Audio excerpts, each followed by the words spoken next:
Hi everyone, welcome back to Howay The Herbivores. If you've not watched us before, we make videos on vegan food, mental health, ethical living and travel, and also Craig dabbles in a bit of spoken word as well, so hopefully we'll have some of that coming up later on in the week. But today I'm here to talk about ethical fashion, so if you're interested in finding out how you can make your wardrobe a little bit more ethical, best places to source ethical fashion and why you should buy ethical fashion, please stick around and keep watching. So I suppose the first thing I want to do is talk a little bit about how I got involved in ethical fashion. Been vegan for nearly a year now, and obviously being vegan means that you don't buy leather, silk, wool or anything of animal origin, so we already weren't purchasing those types of clothes. And then in September last year I stumbled across a documentary on Netflix called The True Cost. I will link it in the description below because I would highly recommend it if this is something that you're interested in. It's a great starting point.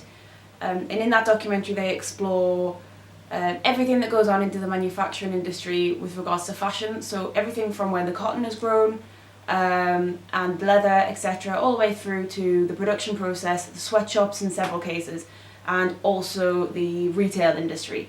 So if that's something that you're interested in, I know I was really interested to get involved. I think my problem with ethical fashion at first was that I knew it would be hard work because veganism is pretty easily accessible nowadays. You can make your own food, you can get vegan food in McDonald's and things like that, but with ethical fashion and looking to buy clothes which have not been made in sweatshops, for example, is a lot harder than I thought it would be. So but it's definitely been worth it. I think it's something that people really should consider. There were some really mind-boggling facts in The True Cost, the documentary. For example, the number of people in the world who work in the fashion industry. I think one of the most shocking things for me was the number of farmers who grow cotton in places like India who then go on to commit suicide and things like that because of the negative mental health impacts of the pesticides which they have to put on their crops. When you think about it, the majority of the clothes that we wear are made out of cotton or part cotton. Where it comes from, yes, it does grow on plants, but there is a massive genetic modification issue there, but there's also pesticides and things like that. So one side of ethical cotton is trying to buy organic cotton and things like that. Then you think about the manufacturing industry. When I learned a lot about sweatshops, you just start to think that everyone knows what a sweatshop is when you say sweatshops. But when you're in Primark, it doesn't openly advertise the fact that the clothes there are actually made by people who are paid less than pennies a day, and they can't afford to eat and things like that. They take advantage of people in these third world countries. They put a massive markup on the product and then they sell it in our country. And it's not just places like Primark, H&M. It is the highbrow brands as well. Topshop, everybody, they're all made in these places. So for me, I just felt like it wasn't really an industry that I wanted to continue to contribute to. And also, I was hoping to move towards a slightly more minimalistic lifestyle as well. Never going to go minimalism as far because do like my things and my comforts. However, for me it was really important that I knew where the items that I was buying were coming from, and if there was a choice to buy more ethically, then I would do that because I felt that it went hand in hand with veganism. So with regards to buying ethically, where I started, I looked at a few brands. One of them is People Tree. They are actually featured in the True Cost documentary, so I imagine that's probably been a pretty good marketing campaign for them. They produce all organic cotton, all ethical clothing. Not everything is to my style, but some of the basics are really good, so I'll start off by showing you some stuff I've got from there. And I've got some second-hand things as well. I'm hoping to try and film some cutaways. Never done that before. This is only the second video I've ever filmed sitting down talking to the camera, so hopefully you'll get to see what these clothes look like on, as well as just be holding them up to the camera. But the first one is this t-shirt that says "Be the Change." It's from People Tree, which is, like I said, a completely ethically made organic cotton clothing brand. They make a lot of basics like this. They make another t-shirt that says "Eco Warrior," and I really want that one as well. But they are quite pricey. I think the t-shirts normally start at about £25 to £30. So that's the reason I only have one at the moment. I think I might have bought it either in the sale or with an ASOS voucher. But love this t-shirt because it doesn't just represent ethical fashion, it also can represent veganism. It's a little bit of a generic kind of political statement. I don't really buy that many clothes with writing on, even though I'm obviously wearing one now. But yeah, this is just a t-shirt. I really like it, and it's really nice material. The pattern on it is actually within the material, it's not printed, so it's not going to flake off or anything like that. So this is one that I really like. I suppose the next thing I want to talk about is ASOS Eco Edits. So within ASOS there is a section on their website that is a place where they list all their ethical brands. Not every single brand on there is ethical in the way that I'm describing it ethical. Some of them are, everything is described within the product description, so make sure you read that. Don't just assume that it's made up to the standards that you want to be buying products. For example, there are some goose down jackets and there are some wool clothing, wool jackets and things like that, and cardigans on that section, so just be careful. Just because it's in the eco edit, it doesn't necessarily mean that it's vegan friendly. However, a lot of their basic products are within there. So the first one that I've got is this plain black hoodie. It's just your classic plain black hoodie with a black zip. This is from just ASOS standard range, but it is ethically made. So they have, I think it's the Made in Africa tag that they will have on their products, and as far as I'm aware, I haven't looked massively into it, but they are still made in factories over in those countries, and they do still provide jobs to the third world countries, although this one's Mauritius, which is not a third world country. It's actually where my family are from, so as far as I understand, that they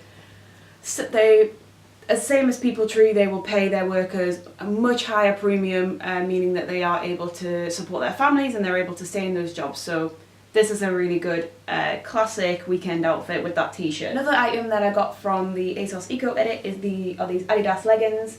These are some of my favourite leggings ever. I only had them about a month and I've worn them loads, especially for when I go to yoga class and things like that. The best thing about these leggings is they're just not see-through at all. They're really well made, unlike the People Tree ones. There is no BPL to be seen here. These guys were listed under the Eco Edit as well on ASOS. It says made in Pakistan. These are another one who are made in a factory where they pay the workers a premium, which is great because yes, it's nice to buy things made in the UK. However, if you are going to purchase things that are made abroad, you are supporting the industries, you are supporting the workers out in those third world countries, and you are helping them continue to have jobs and things like that. So by no means am I an expert in this. I literally watched the documentary and was like, oh, that is not something that I want to contribute to anymore. So then I started having a bit of a look online and started to try and buy the right things. So I was really surprised when I saw that there was some Adidas products marked as ethically made, and these leggings are really nice. I'll definitely buy some more. I think these were £25, and I think I had another voucher. Again, buy a lot on ASOS, so I tend to get the £5 vouchers quite a lot. Another favourite of mine is this Ethics sweatshirt. It is from the brand Ethics, which is founded by Tim Sheaf, and now this is my second video and I've mentioned Tim in both my videos, so bit of a fangirl. This Nagev jumper is also one of Tim's. These are so nice. They are really nice to wash. They're made out of organic cotton, and they also are a completely vegan brand.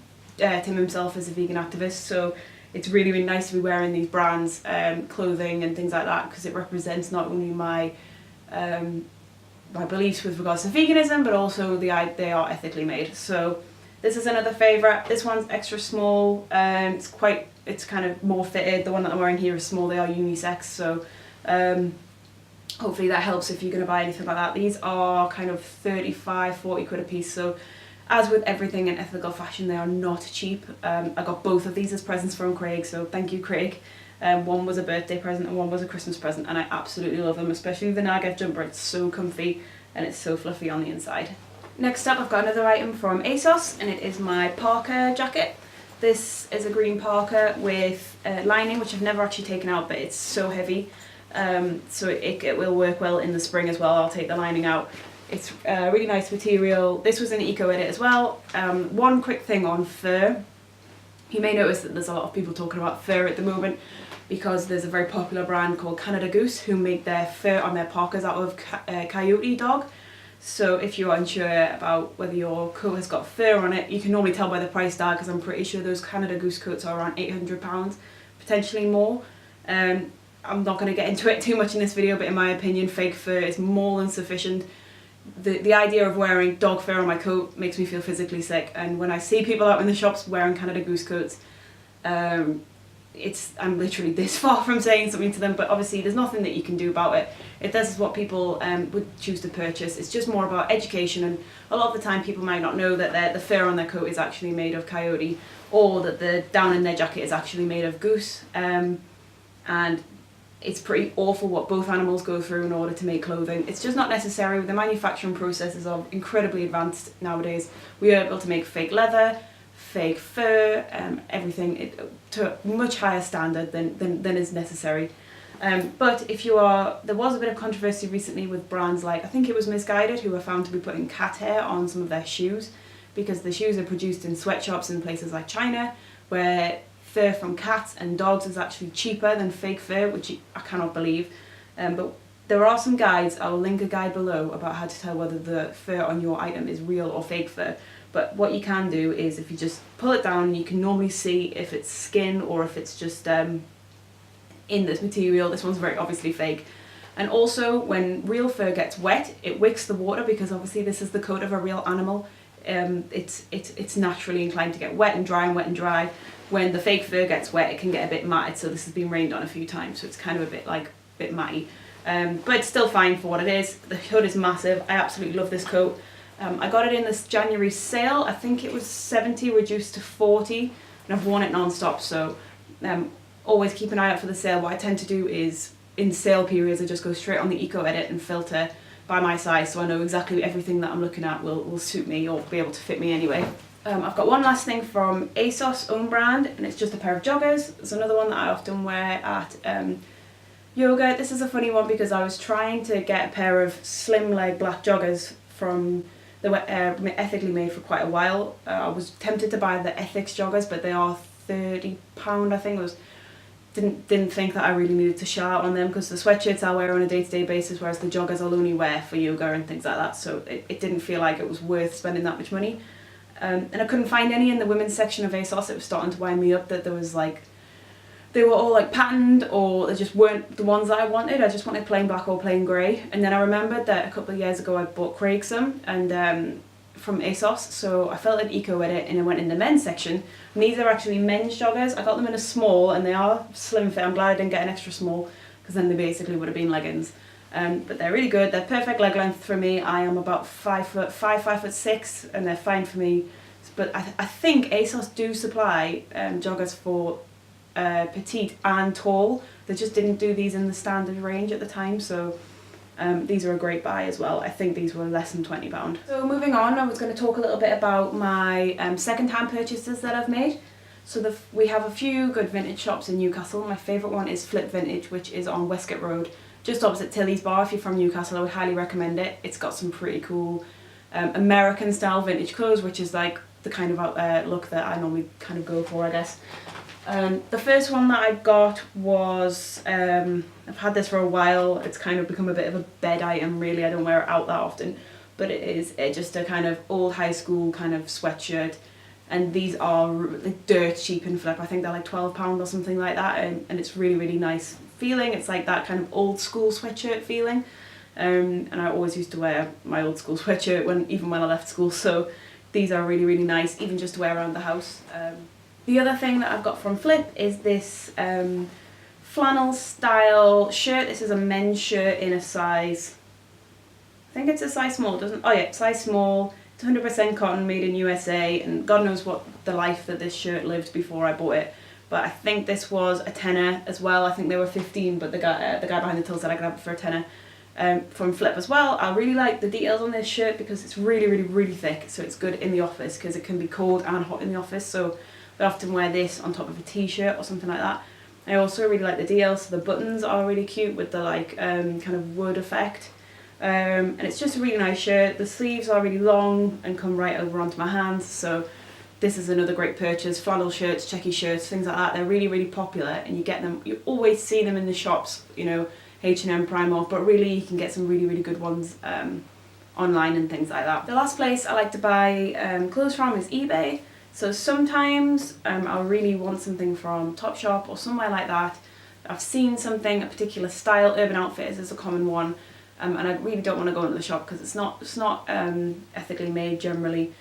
So sometimes I will search on eBay just to see if anyone's selling anything similar. Some of the classic items that you get in the shops, if you think about it, like Topshop Joni jeans, which I often wear, think about how many people have bought them and then sold them on eBay for a fraction of the price. So if it's something that you're comfortable with and you don't mind buying clothes from other people, I would highly recommend it. One of the items that I've bought is this Urban Outfitters pins and needles crop top. This is an extra small, so I was worried that it wouldn't fit, but it's obviously much bigger than a standard extra small. And it's black with speckles on. I really like that as well. The style is really nice. And I've got a few of these kinds of crop sweatshirts. I've got an ASOS one and I've got another Urban Outfitters one. All of them were about £4 on eBay. So, you know, if you're thinking about, you want to get something new, you want to treat yourself, but you don't really feel comfortable shopping in those types of shops, or you want to see what's available, I would highly recommend getting the eBay app and just bidding a bit, but it can be addictive. I would warn you. Well, believe it or not, I'm not used to talking for this long. I've just realised that I forgot to talk about something else that I got from ASOS, which was these jeans. I will do a proper cutaway, but they are like a mom fit jeans, so they're like quite a loose fit, kind of boyfriend style, slim leg jean. They've got some massive tears in them, which probably weren't as big, but nervous habits have probably picked them bigger than they need to be. They're really quite nice, like tough denim. They're not stretchy, which makes them really comfortable because of the nature of how baggy they are. And these are linked in the ASOS Eco Edit as well. Almost all of ASOS's jeans, not quite all, but almost all of them are marked Eco Edit, made in Africa. So they're made ethically, so that is one thing that, as I know, people find to be a nightmare from reading on blogs and looking on YouTube channels who talk about ethical fashion, especially over in the States. I understand jeans can be really tough to buy, so I'm really glad to have access to a shop like ASOS that sell these ethically made jeans. I've got one final item to show, which I haven't got here, so I'm going to go get it and I'll be back in a sec. Okay, so the final item I wanted to talk about was this clutch bag. It is fake leather, so it's vegan leather. The brand is Melie Bianco, not heard of it before. I did want a matte nap bag, but they were much more expensive than I could afford, and this was a present from my gran for my birthday in October. The quality of the fake leather is the best I've ever seen. It's really like, for want of a better word, buttery and soft. It's got two compartments, one which is full of lipstick. It's certified PETA approved vegan. Still got some of the tags in here, even though I've used it a few times. The brand there, Melie Bianco. This was on ASOS, by the way. I think it was £25 on ASOS. And then it's got a zip pocket as well, which is good for when I'm on a night out, and which is hardly ever, but if I do go on a night out, it means that I know that I'm not going to lose anything. And it also comes with a strap, which is still wrapped up in here because I've not used that either. Just because I really like the way that this looks as a clutch with the silver detail and stuff like that. So that's the last item that I wanted to show you. So hopefully I'll get some cutaway filmed and you will have seen me wearing some of those clothes. I'm sorry if the light has been a bit strange because it was daylight when I started and now it's not daylight. But thank you so much for watching, and if this is something that you would like to see more of, or if you've got any questions, please ask me in the description below, and join me next week for another video. Thank you, bye!